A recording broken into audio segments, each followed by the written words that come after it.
Okay. Hello, everybody, and thank you so much for joining me today. My name is Leah Martino, and I'm the Assistant Programming Manager of the PMP. Today, I have the pleasure of introducing author, poet, climate change activist, and Olympic fencer Geza Tatrallyay. Geza is a part of the PRA publishing community, with work spanning from children's book to experimental poetry.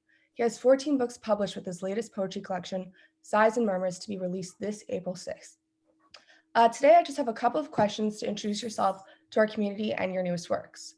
To start, I would just like to know, when did you begin writing? I began writing when I was in school, basically, even before high school. And I really started getting into it in high school. I first wrote poetry in my native Hungarian, but then I decided it would be better to try and do it in English. So I translated a few of my own poems, and I translated a few better known poets from different languages, like Baudelaire and Goethe. And then I started writing my own poetry. So that's how I got into it. I've been doing it ever since. Poetry, I find, is a great outlet for the mind. And so I love doing it whenever I can. And like, to segue between that, how does your writing process differ between poetry and fiction? And also, just in general, how does your writing process look like? Well, for my fiction and my nonfiction, my memoirs, I do a lot of research. Poetry, I find that I can play with a few words. Even often it's at night that I do it, and I start playing around in my mind with a few words, and out comes the makings of the poem, and then I refine it over the next few days. And hopefully it's a worthwhile product. My poems tend to be relatively short. When I lived in Japan for a year, I really got into haiku. So that is, for me, sort of the essence of poetry is distilling your emotion or feeling inspired by a vision in nature or by someone into just a very few words, a very few lines. But then I've written other kinds of poetry. Most of my poetry is non-rhyming, free verse, but it's generally a page at most, or maybe a page and a half. I guess the longest poem I've written is maybe 3 or 4 pages. But yeah, no, I just love it. It's an easy process, I find. For fiction, it's much more deliberative. I get an idea about something I want to write. I mean, most of my fiction are thrillers, and they're based often on current events. A lot of them have something to do with climate change, some aspect of environmentalism. For example, my latest thriller, Arctic Meltdown, is clearly inspired by what's happening at the pole with the melting of the ice cap, and then the potential for conflict up there with the interest in natural resources and trade routes by especially Russia, who's been militarizing the Arctic. But of course, Donald Trump tried to buy Greenland, and the Chinese are interested in the whole area. So that's sort of what then generates an idea, and I do research. I develop the characters along the way, and lo and behold, some kind of a plot emerges, and then I do a short summary or a synopsis, and then obviously as I start writing the book, it evolves, and the story basically takes on a life of its own, and the characters take on a life of their own, and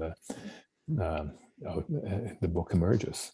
Usually it takes a year or two to finalize a work of fiction. So that's the process there. Whereas, as I say, poetry, I can generally generate something very quickly and easily. Although I've gone back and refined some of my poems from earlier life. So my first 2 volumes of poetry were Cello Steers, and you mentioned Sighs and Murmurs. That was my second volume of poetry, and then a lot of those poems I refined over time. My third volume, Extinction and Extinction Rebellion, they were more to do with more recent focus on climate change, as the title title suggests. And then the new one, which is Poems for Our World, which I'm hoping to bring out sometime this year, later this year, is also very focused on climate change issues and the beauty of the world and what we're doing to the world around us and other species and ourselves along the way. So that's those are the 5 volumes of poetry that I hope to have out by the end of the year. So we've already talked about your inspiration with poetry and fiction, and now I kind of want to go into what inspired you to write your short story collection, The Mind Spins.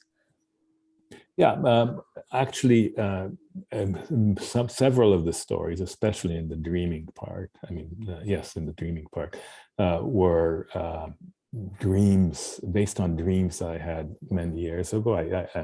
I wanted to explore, when I was a lot younger, the idea of a dream generating a story. I mean, dreams have narratives, and as we know, and often they're quite weird. So I wrote them down right after I woke up, and just then last year, I thought that it would be good to look back on those, work them up into short stories. So there are 7 of the dreams. Actually, 5 of them are from way back when, 2 are more recent. And then contrast that with short stories written in a and conceived in a fully conscious state, based on social or personal issues. So that's the collection. And part 1 is called Awake. So those are the stories written in the fully conscious state, and part 2 is Dreaming, or those are the ones written in the dreaming state. What I was trying to do is explore the nature of creativity, how different it is in subconscious or a dreaming state versus the fully conscious state. And what's wonderful is that the stories in the dreaming section, they have a life of their own. They're weird monsters and weird things that happen, which, as you know, happen in dreams. And I wanted to bring those to life and put them down in writing. And the stories in the Awake section are quite different in nature too. Some tackle social issues like veterans issues and homelessness and human trafficking and the plight of refugee children. Others are more personal issues, like how we spend Christmas in our family and stuff like that. So, yeah, it's a fairly eclectic collection of short stories, but I think they brought them together as a whole, just to explore the notion of creativity, of how it happens. And just to go into that, with your personal research of human consciousness and creativity, my final question is, what is the most surprising thing you learned about the mind and human consciousness while writing Mind Spins? Ooh, that's a good question. I mean, the fact is that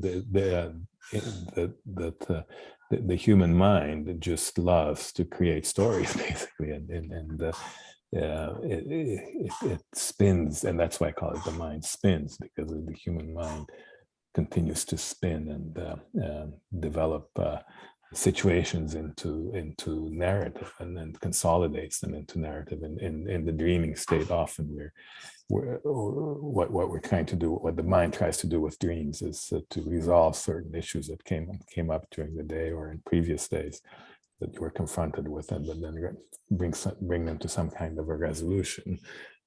In the conscious state, clearly, it's a much more conscious effort to drive a plot from start to finish and bring some closure to the plot, but at the same time talk about certain important things is what I'm trying to do there. So, yeah, I think the mind is an amazing thing. It's an amazing feature of humanity, and it's fun to play with it, which is what I do also in my poetry, is play with the words that come up in my mind.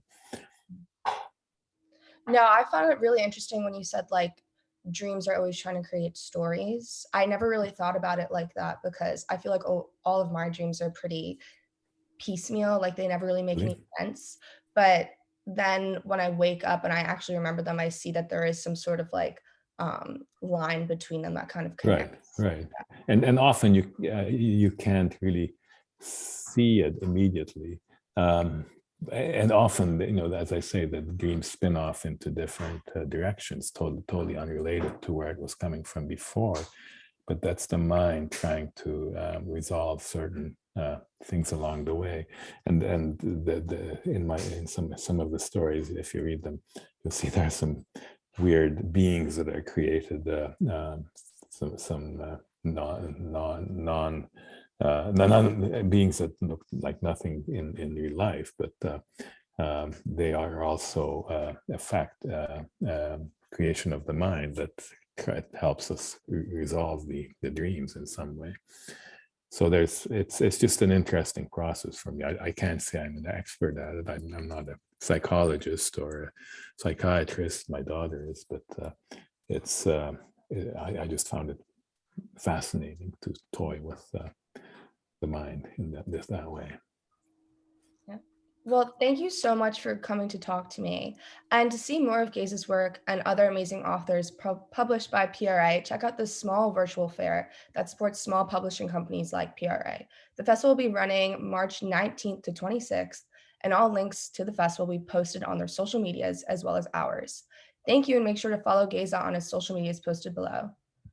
Okay. Well, Thank you very much. Thank you. thank Thank you. you. Thank you. Thank you.